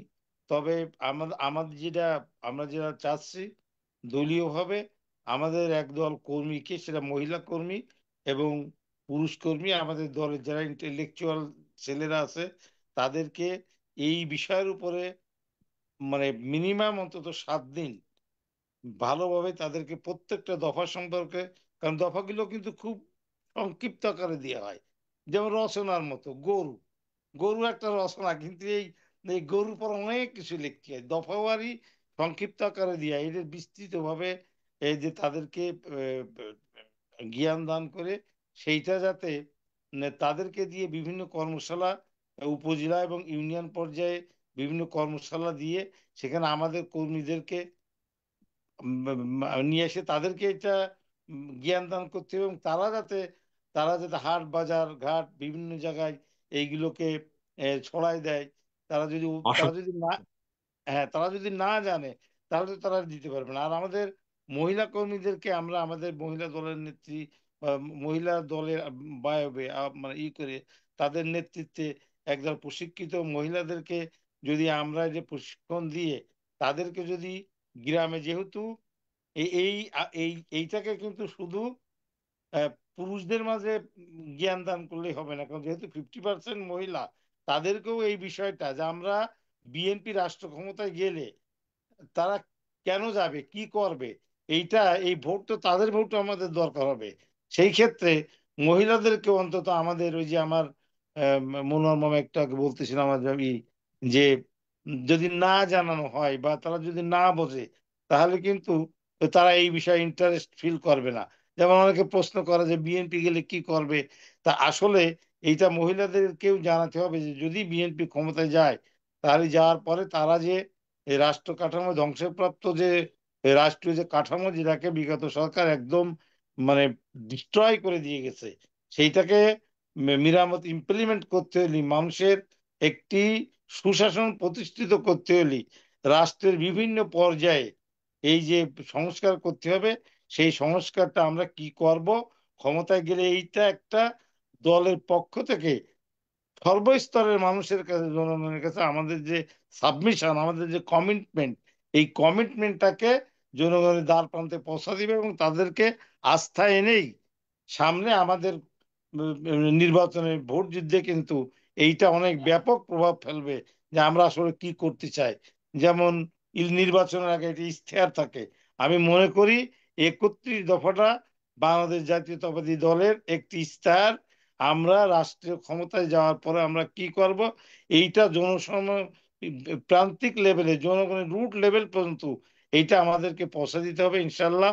আমরা অচিরেই আমাদের কিছু কর্মী বাহিনী এবং মহিলা কর্মীদেরকে আমরা প্রশিক্ষিত করে, আমি যেভাবে বললাম এইভাবে যাতে মানুষের কাছে, সাধারণ মানুষের পছন্দ যায়। আর একটা থিম কিন্তু আছে, এটা আমি গ্রামের হাট বাজার গুলোতে অনেকে কিন্তু ওই মানে কবি গানের সুরে বা বিভিন্ন ও, ভাবে কিন্তু এরা এটা বললি মানুষ বেশ ওইগুলো শোনার জন্য খুব মানে বিভিন্ন ওই কবিরা আছে, কবি গান দিয়ে এই 31 দফার উপরে যদি ভালো অনেক কবি কিন্তু গ্রাম্য কবি আছে, এবং যাদের এই শায়ের বলে গ্রামে বা কবিতা মানে এই টাইপ শায়ের টাইপেরই বলে, এদেরকে দিয়ে যদি হাটে হাটে এই গানগুলো গাওয়া, এটা মানে আকর্ষণ সৃষ্টি করা যায়। এই 31 দফারকে একটি সংক্ষিপ্ত আকারের রূপ দিয়ে অনেক কবি পাওয়া যায়, শায়ের যারা লেখে তাদের পাওয়া যায়, এইগুলো হাটে হাটে যদি করা যায়, তাহলেও কিন্তু পাবলিক এটা শোনে এবং এটা সাধারণ পাবলিকের কাছে পৌঁছানো কিন্তু এটাও একটা ওয়ে আমি ব্যক্তিগতভাবে মনে করি। অসাধারণ অসাধারণ কৌশল এটা, অসাধারণ একটা ভালো কৌশল। এবং আপনার যে আহ, আহ, আপনার এই সুশিক্ষিত এবং প্রশিক্ষিত কর্মী করার জন্য এবং প্রান্তিক লেভেল 31 দফাটাকে পৌঁছে দেওয়ার জন্য আপনার কাছ থেকে মানে অসম্ভব অসাধারণ কিছু কৌশল আমরা শুনলাম। এবং আমরা বিশ্বাস করি আপনি তথা আমাদের ওইখানকার আমাদের জাতীয়তাবাদী দল আমাদের প্রান্তিক লেভেলে এটা নিয়ে কাজ করবে এবং আগামী দিনের আহ দায়িত্বশীল ভূমিকা আসার জন্য জাতীয়তাবাদী শক্তি তথা জাতীয়তাবাদী দলের দলে ভূমিকা রাখবে। আপনাকে অসংখ্য ধন্যবাদ। আমরা এ পর্যায়ে আহ চলে যাব মনোয়ার হোসেন খানের কাছে, যিনি সদস্য সচিবের দায়িত্ব পালন করছেন মাগুরা জেলা বিএনপি। তো আমরা আপনার কাছে যেটা জানতে চাবো যে আহ বেক- বেকার সমস্যা, যেটা কিন্তু আমাদের দেশের আসলে একটা অন্যতম মূল সমস্যা হিসেবে পরিলক্ষিত, শুধু আমাদের দেশে না পুরো পৃথিবীতে। কিন্তু আমাদের দেশে সংখ্যানুপাতিক হারে এটাকে যদি আমরা বিবেচনা করি, তাহলে আমাদের দেশে একটা প্রকট আকার ধারণ করেছে। আর 16 বছরে এই ফেসিস্ট হাসিনা হায়না সরকার এটাকে একটা প্রকট আকার ধারণ করিয়েছে।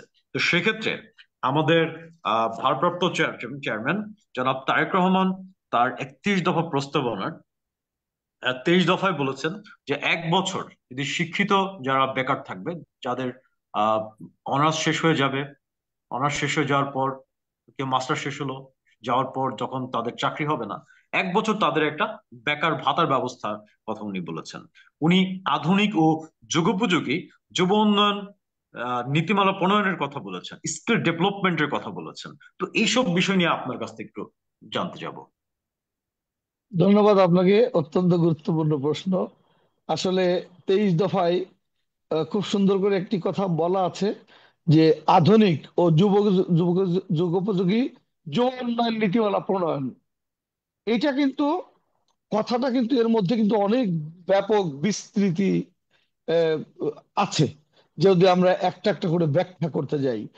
এখন দেখেন, আহ, যুব সমাজের কি চিন্তা করছে বর্তমান যুবকরা, বর্তমান বলা হচ্ছে জেন জি, জেনারেশন জি, তারা কি চিন্তা করছে, তারা কিভাবে আগামী দিনকে গ্রহণ করতে চায়, তাদের আবহটা কি, তারা এদেশের প্রশিক্ষণ নিতে চায় নাকি বিদেশে গিয়ে পড়ালেখা করতে চায়, প্রশিক্ষণ নিতে চায়। সবগুলো জিনিস যদি আপনি চিন্তা করেন তাহলে এই যুবক সমাজকে একটা যুব উন্নয়ন নীতিমালা প্রয়োজন। এবং আপনি জানেন বেকারত্বের হার যেভাবে বলেছে, সেখানে ওই যে আমাদের কারিগরি শিক্ষা, টেকনিক্যাল এডুকেশন, এটা খুব গুরুত্বপূর্ণ। এবং এই শিক্ষায় শিক্ষিত করে যদি আমরা, আপনি খেয়াল করে দেখেন, আমরা যদি এরকম শিক্ষিত লোককে যদি আমরা বিদেশে প্রেরণ করতে পারি, পৃথিবীর বিভিন্ন দেশে যেখানে প্রয়োজন, তাহলে সেখান থেকে যেমন তারাও কমফোর্ট ফিল করবে, দেশের আরো অনেক অর্থনৈতিক উন্নয়ন হবে। অথচ আমাদের দেশে আপনি খেয়াল করে দেখেন যে জনসংখ্যার একটা ব্যাপক অংশ, তারা কিন্তু উইদাউট ট্রেনিং, তাদের কোনো ট্রেনিং নেই, কিছু নেই, কিন্তু তারা বিদেশে চলে যাচ্ছে শ্রমিক হিসেবে। এবং কি করবে ওখানে জানে না, যে যা করে আমরা তো পৃথিবীর বহু দেশ আল্লাহ রাব্বুল আলমিনের ইচ্ছায় ঘোরার সৌভাগ্য হয়েছে, দেখেছি। এবং আমি যখনই পৃথিবীর যে কোনো জায়গায় যাই, আমাদের ওই দেশে কি করা হচ্ছে সেই ব্যাপারটা কিন্তু আমি একটু চিন্তা করি। আমাদের দেশের যে দূতাবাস গুলো আছে, সেই জায়গায় তাদের ভূমিকা কি আমাদের এই জনগণের নিয়ে। আপনি একটু জিনিস খেয়াল করেন, আমার একটা প্রস্তাবনা থাকবে, এই আমাদের যে বিদেশে যায় যারা, তারা কিন্তু আমাদের সত্যিকারের রেমিটেন্স যোদ্ধা, অথচ তাদের প্রতি মিনিমাম কোনো খেয়াল এদের আছে বিভিন্ন জায়গায়। এবং বর্তমান এই গত সরকারের সময় তো এটা একেবারে ধ্বংস হয়ে গেছে, শুধুমাত্র ওরা টাকা ইনকাম করেছে। আপনি দেখেছেন মালয়েশিয়ায় তারা 40,000 কোটি টাকা, মালয়েশিয়ার শ্রমিক সাধারণ নামে মাত্র 7 জন, তারা ওই আওয়ামী দুর্বৃত্ত এই টাকা তারা লুটপাট করেছে, অথচ তাদের ভাগ্য ঝুলে আছে। তাহলে আমাদের দরকার হচ্ছে একটি কমিশন গঠন। আমি আমাদের নেতার কাছে আপনাদের মাধ্যমে একটি প্রস্তাবনা দিতে চাই, আমাদের দেশের যে সমস্ত জনগণ বিদেশমুখী হবে তাদের একটা কমিশন গঠন করতে হবে। তাহলে মানব পাচার রোধ হবে। যেমন আপনি দেখেন নৌকায় যাচ্ছে, ট্রলারে করে যাচ্ছে, একটু পৃথিবীর ইউরোপ বা অন্য কোনো দেশে, উন্নত দেশে যাওয়ার জন্য তাদের জীবনের ঝুঁকি নিয়ে নৌকা ডুবিতে প্রাণহানি, সলিল সমাধি হচ্ছে। বিগত স্বৈরাচার সরকারের স্বরাষ্ট্রমন্ত্রী এগুলো নিয়ে রীতিমতো উপহাস করেছে। কিন্তু আমরা জানি আমাদের নেতা তারেক রহমান, ভারপ্রাপ্ত চেয়ারম্যান, উনি দফার মধ্যে যেহেতু উল্লেখ করেছেন, এই জন্যই আমি এটাকে গুরুত্ব দিয়ে চাই একটি কমিশন গঠন করে এই প্রত্যেকটা লোক যে বিদেশে যায়, ওরা কে কোথায় কি করছে, তাদের প্রতিনিয়ত একটা রিপোর্ট দেওয়া হয়, তাহলে এই ধরনের ঘটনাগুলো আর ঘটবে না। অ্যাজ ওয়েল অ্যাজ আমি এইটাও বলতে চাই যে আমাদের দেশে, আমাদের দেশের প্রেক্ষাপটে আসি, এই বেকার সমস্যা সমাধানে আমরা কি করি। আমি একদম আমার জেলা থেকে শুরু করি। প্রত্যেকটা জেলায়, ধরেন মাগুরা জেলায় কোনো শিল্প কলকারখানা নাই। এই ছোট ছোট দুই একটি, মানে আরএফএল একটা ইন্ডাস্ট্রির একটি অংশ ওখানে করেছে পার্ক, বেশ কিছু লোকের কর্মসংস্থান হয়েছে। আমাদের কিছু কিছু ওই ভেটেনারি প্রোডাক্ট নিয়ে কয়েকটি ছোট ছোট সরি প্রজেক্ট হয়েছে, সেখানে কিছু কর্মসংস্থান হয়েছে। আমি যখন ফার্মাসিউটিক্যালে ছিলাম, আমি ইনসেপ্টা ফার্মাসিউটিক্যালের জিএম ছিলাম, তো আমাদের মুক্তাদির স্যার, উনি ম্যানেজিং ডিরেক্টর, ওনার বাড়ি মাগুরায়। ফলে আমার একটু সুবিধা হয়েছিল, মাগুরার প্রায় 4 থেকে 4.5 হাজার লোকের আমি আমি কর্মসংস্থানের ব্যবস্থা করে দিতে পেরেছিলাম। এবং যখনই আমি যে অর্গানাইজেশনে ছিলাম, আমি সেখানে এটা করেছি, চেষ্টা করেছি। কিন্তু বেসিক্যালি এটাই তো সমস্যার সমাধান না, এটা স্কিল একটা ডেভেলপমেন্ট মুক্ত বিকল্প নয়। জি, মানে আমার আমার বক্তব্য হলো যে আমাদের করতে হবে একটা, এই যে যেমন একটা বেসিক শিল্পনগরী মাগুরাই নাই। আমার প্রস্তাব থাকবে আমাদের নেতার কাছে, আমরা রাষ্ট্র ক্ষমতায় গেলে আমাদের একটি বেসিক শিল্পনগরী দেবেন, যেখানে প্রচুর পরিমাণে ইন্ডাস্ট্রিয়ালাইজেশন হলে অনেক লোকের বেকারত্ব। এটাই যদি সারা বাংলাদেশে সকল বেসিক শিল্পনগরীগুলো একইভাবে ডেভেলপ করে, তাহলে কিন্তু অনেক বেকারের মানে কর্মসংস্থানের সৃষ্টি হবে। আসেন আমি অন্য জায়গায় যাই, আমাদের যে সমস্ত প্রকল্পগুলো আছে এনজিওরা কন্ট্রোল করে, সেই এনজিও গুলোকেও যদি আমরা সত্যিকার অর্থে ওরকম ভাবে দেখি, মানে লুক আপ করি সরকারি ভাবে, তাহলেও কিন্তু ওখানে অনেকগুলো বেকার জীবনের অবসান ঘটে। তারা অন্তত চাকরি পায়। সেই জন্য আমার হচ্ছে যে আমরা মাগুরার একেবারে প্রান্তিক জনগোষ্ঠী, মাগুরার জনগোষ্ঠী যারা উচ্চ শিক্ষিত হয়ে পৃথিবীর বিভিন্ন দেশে আছে, ঢাকায় আছে, অন্য অন্য বড় শহর আছে, সরকারি কিংবা বেসরকারি চাকরি করছে, তারা তো আলাদা। কিন্তু যে পরিমাণ বেকারত্ব বাড়ছে আমাদের জেলায়ও, তাদের জন্য এই কর্মসংস্থান সৃষ্টি করতে চাইলে আমাদের নেতার আগামী দিনে আমি যে প্রস্তাবনাগুলো দেবো এগুলো বিষয়ে একটু ওনার নজর আমি আশা করি। আমি বিশ্বাস করি যে আপনার এই কথাগুলো আমাদের এই টকশোর মাধ্যমে আমাদের নেতা ভারপ্রাপ্ত চেয়ারম্যান জনাব তারেক রহমান শুনবেন এবং আপনার এই আহ প্রস্তাবনাগুলো সে কনসার্নে ডিপলি কনসার্নে নিবেন। আর আমি আর একটা একটা পয়েন্ট একটু যোগ করতে চাই, যদি আপনি এলাও করেন। জি জি সেটা হলো ওই যে যে প্রসঙ্গটা ছিল আমাদের আহ্বায়ক সাহেব বললেন, ওইখানে আমাদের এই 31 দফা কিভাবে আসলে জনগণের কাছে যাবে, এই জায়গায় আমার একটু বক্তব্য আছে। সেটা হলো এই, আপনি খেয়াল করে দেখেন, এই 31 দফার সব দফা কিন্তু প্রান্তিক জনগণের অর্থও বুঝবে না। আপনি যদি বলেন যে সংবিধান সংস্কার, ওরা কি বুঝবে? বুঝবে না। আপনি যদি বলেন ওই যে নির্বাচনকালীন নিরপেক্ষ তত্ত্বাবধানের, ওটা বুঝবে। রাষ্ট্রীয় সংস্কার, রাষ্ট্রের ভারসাম্য, ক্ষমতার ভারসাম্য, এইগুলো অনেক কিছু বুঝবে। তাহলে আমরা মনে করি যে মাগুরা জেলায়, আমাদের জেলায় বলি, এখানে এক ধরনের লোক আছে, তারা শিক্ষক, আইনজীবী, ডাক্তার, এমনি বিভিন্ন এনজিও যারা শিক্ষিত বেসরকারি প্রতিষ্ঠান, তাদেরকে নিয়েও কিন্তু আমরা আমাদের এই প্রশিক্ষণ কর্মশালা করতে পারি। তাদেরকে যদি right. আমরা এইসব জিনিসগুলো বুঝাই, তারা কিন্তু এইটা আবার তাদের ঘরে গিয়ে বলতে পারবে যে বিএনপি এগুলো করতে চায়। আবার যেগুলো জিনিস সত্যিকার অর্থে চাষিকে বলতে হবে, ও যদি ওই ফ্যামিলি কার্ড নিয়ে ওকে বলা যায় যে তুমিই হলো নেত্রী, তুমি আহ, পরিবারের নিয়ন্ত্রক, ও কিন্তু মারাত্মক খুশি হবে এবং ওটা কিন্তু তাদের লেভেলে ওই জিনিসটা যাবে। আবার আমরা যদি এই যে যুবক সম্প্রদায়, তাদের চাকরি এবং আগামীতে আমরা তাদের জন্য কি করতে চাই, ওই সম্প্রদায়কে বোঝাতে চাই, তাহলে ওদের নিয়ে আলাদা। আমি এই জন্য বলতে চাই যে সব কয়টা আহ, আমাদের যে আছে যে দফা, সব দফা সবার কাছে সমানভাবে না বললেও চলবে। আমরা এটা ভাগ ভাগ করে সবাইকে আলাদা আলাদা এটা বলতে পারি।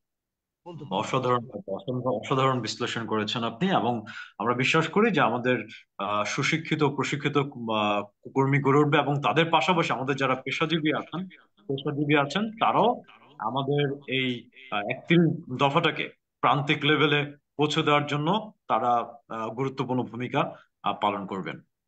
তো আমরা এ পর্যায়ে আহসান হাবিব কিশোরের কাছে যাব। আপনার কাছে আমরা জানতে চাবো যে আমাদের 31 দফার প্রথম দফায় সংবিধান সংস্কার কমিশন গঠনের কথা বলা হয়েছে। আপনার কাছে আমরা জানতে চাবো আমাদের 31 দফার 2 দফায় আপনার রেইনবো নেশনের কথা বলা হয়েছে, ন্যাশনাল রিকনসিলিয়েশন কমিশনের গঠনের কথা বলা হয়েছে, যেখানে আপনার সবাইকে প্রতিহিংসা ও প্রতিশোধের রাজনীতির বাইরে গিয়ে আমাদের সবাইকে নিয়ে, হ্যাঁ, সব মতের মানুষকে নিয়ে আমাদের একটা ঐক্যবদ্ধ ইউনাইটেড নেশনের কথা বলা হয়েছে। তো এই দুইটা দফা নিয়ে আপনার কাছ থেকে একটু বিস্তারিত শুনবো।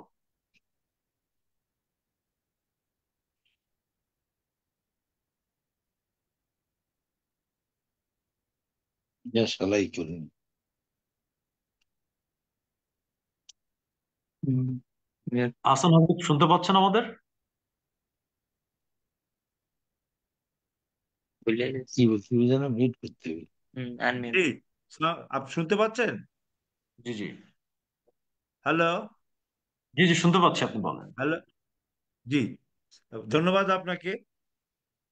এটা একটা, আমার দৃষ্টিতে এই 31 দফা প্রস্তাবনার এটা একটা প্রধানতম একটি প্রস্তাবনা, এবং জাতি একটি, এই আমরা যে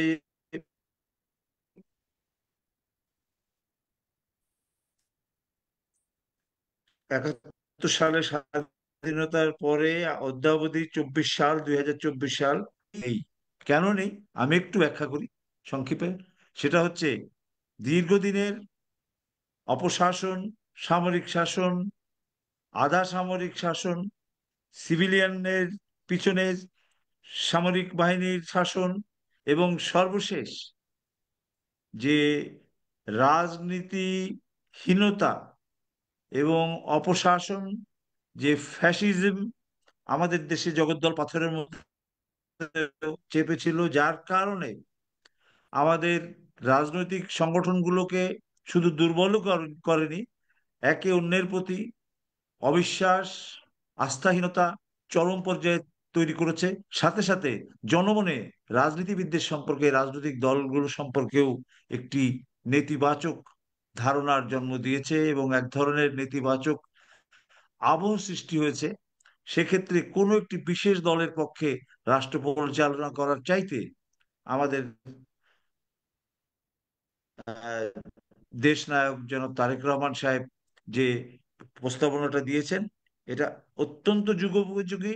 এবং এই আন্দোলন বা বিপ্লব যাই বলেন না কেন, তারপরে আমাদের জাতীয় সংহতি যখন সর্বোচ্চ অগ্রাধিকার রাখে, সেই জাতীয় সংহতিকে অটুট রাখার জন্যে এই রেনবো নেশনের কোনো বিকল্প নেই। এবং এটি একটি যুগান্তকারী সিদ্ধান্ত।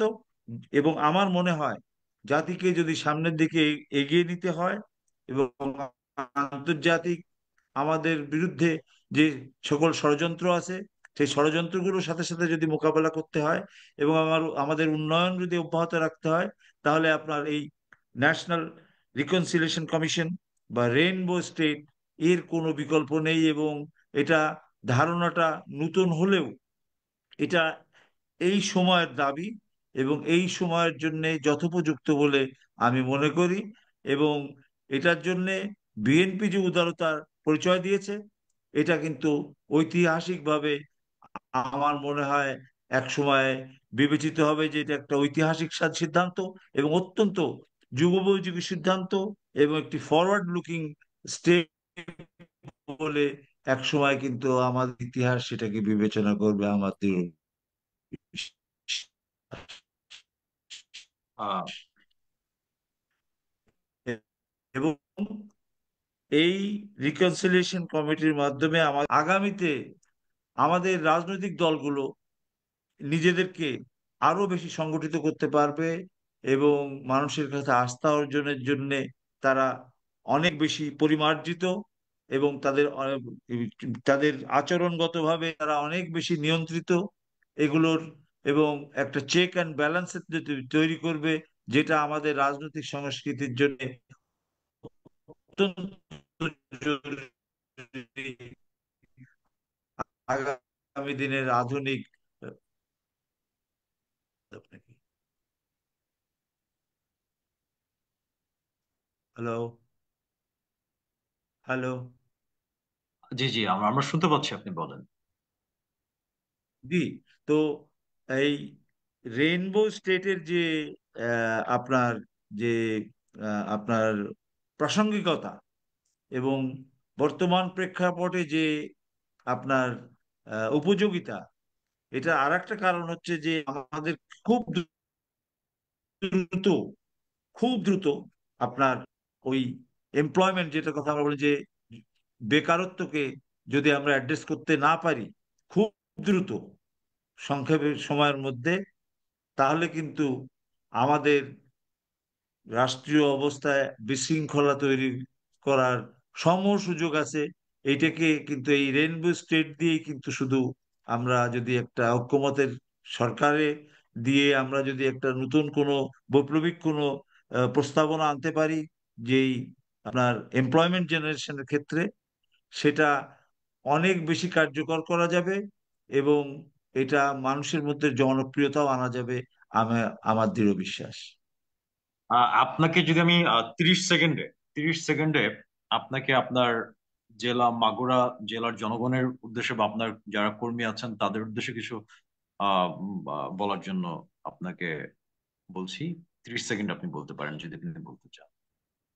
আমি মাগুরায় আমার দল এবং অঙ্গ সংগঠন এবং সাধারণ জনগণের কাছে আমার একটি মাত্রই কথা, যে আমরা একটি অত্যন্ত সংকটকাল অতিবাহিত করছি।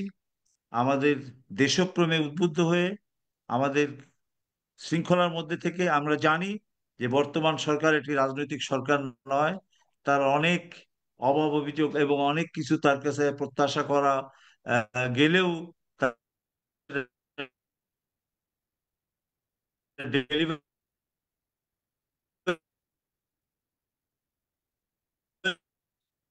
করতে পারছে না। এই এবং আমাদের ভিতরে পারস্পরিক ঐক্য এবং সংহতি যাতে বজায় থাকে, আগামী একটি সুন্দর নির্বাচনের মাধ্যমে একটি রাজনৈতিক সরকার প্রতিষ্ঠিত না হওয়া পর্যন্ত তাদেরকে ধারণ করে অসংখ্য ধন্যবাদ এবং আপনাকে, অসংখ্য সংহতি ধন্যবাদ আপনাকে, বজায় রাখবার জন্য আমি আহ্বান জানাবো এবং ধন্যবাদ সেক্ষেত্রে আমার আপনাকে, জাতীয় দল সর্বোচ্চ ভূমিকা রাখবে বলে আমি প্রত্যাশা করি। অসংখ্য ধন্যবাদ আপনাকে। ইনশাল্লাহ অন্য কোনো বিএনপি মিডিয়া সেল আপনাদেরকে নিয়ে ইনশাল্লাহ অন্য একদিন অন্য কোনো টক শো আমরা আপনাদেরকে নিয়ে শুনবো। এই পর্যায়ে আমি জাস্ট 30 সেকেন্ডে মনোয়ার হোসেন খান, সদস্য সচিব মাগুরা জেলা বিএনপি, তাকে জাস্ট ওনার জনগণ বা কর্মীদের উদ্দেশ্যে 30 সেকেন্ড যদি আপনি ধন্যবাদ আপনাকে। কিছু বলতে। আমি মাগুরা জেলার আমাদের সাধারণ জনগণ এবং মাগুরা জেলা বিএনপির সকল নেতাকর্মীর উদ্দেশ্যে শুধু একটি কথাই বলতে চাই, যে কথা আমাদের ভারপ্রাপ্ত চেয়ারম্যান বলেছেন, দেশ একটি অত্যন্ত সংকটকালীন সময় অতিক্রম করছে। আগামী নির্বাচন হবে অত্যন্ত কঠিন। সেই জন্য আমাদের ইস্পাত কঠিন দৃঢ় ঐক্য গঠন করতে হবে সকলের মধ্যে, এবং ধৈর্যের সাথে সকল পরিস্থিতি মোকাবেলা করতে হবে, এবং সকল পর্যায়ে সততার পরীক্ষা দিতে হবে, যাতে আমাদের ঘাড়ে কেউ কোনো দোষ চাপাতে না পারে। এই জন্য এই কথাই আমি সকলের উদ্দেশ্যে বলতে চাই। অনেক অনেক আপনাকে ধন্যবাদ, ধন্যবাদ। অনেক অনেক ধন্যবাদ আপনাকে। আমরা আপনাকে নিয়ে ইনশাল্লাহ অন্য কোনো টক শোতে ইনশাল্লাহ আরো বিস্তারিত আপনাদেরকে নিয়ে আলোচনা করব। এ পর্যায়ে আমরা শেষ ধন্যবাদ করব আপনাকে। আলী আহমেদ, আহ, আহ্বায়ক মাগুরা জেলা বিএনপি। আপনি যদি 30 সেকেন্ডে আপনার নেতাকর্মী এবং আপনার মাগুরা জেলার সাধারণ মানুষদের জন্য কিছু বলতে চান। ধন্যবাদ আপনাকে। আমি একটু বলতে চাই যে আসলে কিন্তু দীর্ঘ 17-18 বছরের যে নির্যাতন, নিপীড়ন, গণহত্যা, মানে রাষ্ট্রের সকল পর্যায়ে যে ধ্বংসযজ্ঞ শেখ হাসিনা করে গেছে, গত 5ই আগস্টের সেটা কিন্তু যে সমাপ্তি আন্দোলন এবং শেখ হাসিনার বিদায়, মানুষ কিন্তু এই একটি প্রাপ্তির আশায় যাতে ওই অবস্থার পুনর মানে ওই অবস্থার আবার না হয়, পুনরায় এরকম কোন পুনরাবৃত্তি। অবস্থা, হ্যাঁ, না হয়, এরকম একটি প্রত্যাশা নিয়ে একটি সুন্দর দেশ গঠনের লক্ষ্যে কিন্তু মানুষ আশা করে আছে। আমি আমার নেতাকর্মীদের কাছে প্রত্যাশা করি যে আমাদের চেয়ারম্যান মহোদয়ের সাম্প্রতিককালের যে বক্তব্য আপনারা লক্ষ্য করেছেন, কোনো প্রকার বিএনপির কাঁধে যেন কোনো কোনো ষড়যন্ত্রকারীরাই কোনো প্রকার কোনো দোষ চাপিয়ে একটি সামনের একটি সুন্দর একটি দেশ গঠনে আমরা যাতে রাষ্ট্র ক্ষমতায় আসতে পারি, এই পথে এই এই এই অবস্থা থেকে আমরা যেন বিচ্যুত না হয়, মানুষ যেন আমাদের প্রতি কোনো আঙ্গুল তুলে কোনো কিছু না বলতে পারে। এই জন্য আমাদের দলের আমরা আশা করবো ভারপ্রাপ্ত আমাদের চেয়ারম্যান, জাতীয়তাবাদী দলের প্রত্যেকটা নেতাকর্মী আপনার এই সাজেশন তারা খুব ভালোভাবে গ্রহণ করবে এবং এটার এবং আমাদের জাতীয়তাবাদী আদর্শে আদর্শিত হয়ে তারা তৃণমূল পর্যায়ে জনগণের স্বপ্ন তারা বাস্তবায়ন করবে এবং তাদের মন জয় করবে এবং আমাদের জাতীয়তাবাদী আদর্শকে সবার উপরে রাখবে। আজকে আজকে আপনারা তিনজনই আমাদের সাথে আমাদের এই বিএনপি মিডিয়া সেলের টক শোতে আমাদের সাথে জয়েন করেছেন। আমরা আপনাদের প্রতি কৃতজ্ঞতা জানাচ্ছি এবং মাগুরা জেলাতে আপনারা জাতীয়তাবাদী আদর্শকে আরো বেশি ছড়িয়ে দিবেন এবং আমাদের আহ, সামনের দিনে আপনাদের নেতৃত্বেই আমাদের জাতীয়তাবাদী দল ইনশাল্লাহ একটা কাঙ্ক্ষিত ফলাফল বয়ে আনবে এবং মানুষের জন্য জনকল্যাণমূলক কাজ করবে। সবাইকে ধন্যবাদ অসংখ্য এবং যারা শুনেছেন আপনাকেও এত ধন্যবাদ নোমান ভাই। আপনারা আপনাকে যারা অনেক অনেক শুনেছেন ধন্যবাদ। আপনাকেও ধন্যবাদ। আপনারা যারা ধন্যবাদ আপনাকে নোমান ভাই, অনেক কষ্ট। মাগুরা যে জেলা তথা বাংলাদেশের প্রত্যেকটা প্রান্ত থেকে যারা আমাদের এই টকশো শুনলেন, সবাইকে বলবো বাংলাদেশ জাতীয়তাবাদী দল, মানবিক দল, সামাজিক দল, আপনারা আমাদের 31 দফাটাকে আপনারা পড়ুন, বিশ্বাস করুন, আস্থায় রাখুন। ইনশাল্লাহ আমরা আপনাদের পাশে আছি। বাংলাদেশ জাতীয়তাবাদী দল আছে, বাংলাদেশ জাতীয়তাবাদী দলের ভারপ্রাপ্ত চেয়ারম্যান জনাব তারেক রহমান আপনাদের সাথে আছেন। আল্লাহ হাফেজ। বাংলাদেশ জিন্দাবাদ। ওকে, আসসালামু আলাইকুম। আল্লাহ হাফেজ। আল্লাহ হাফেজ।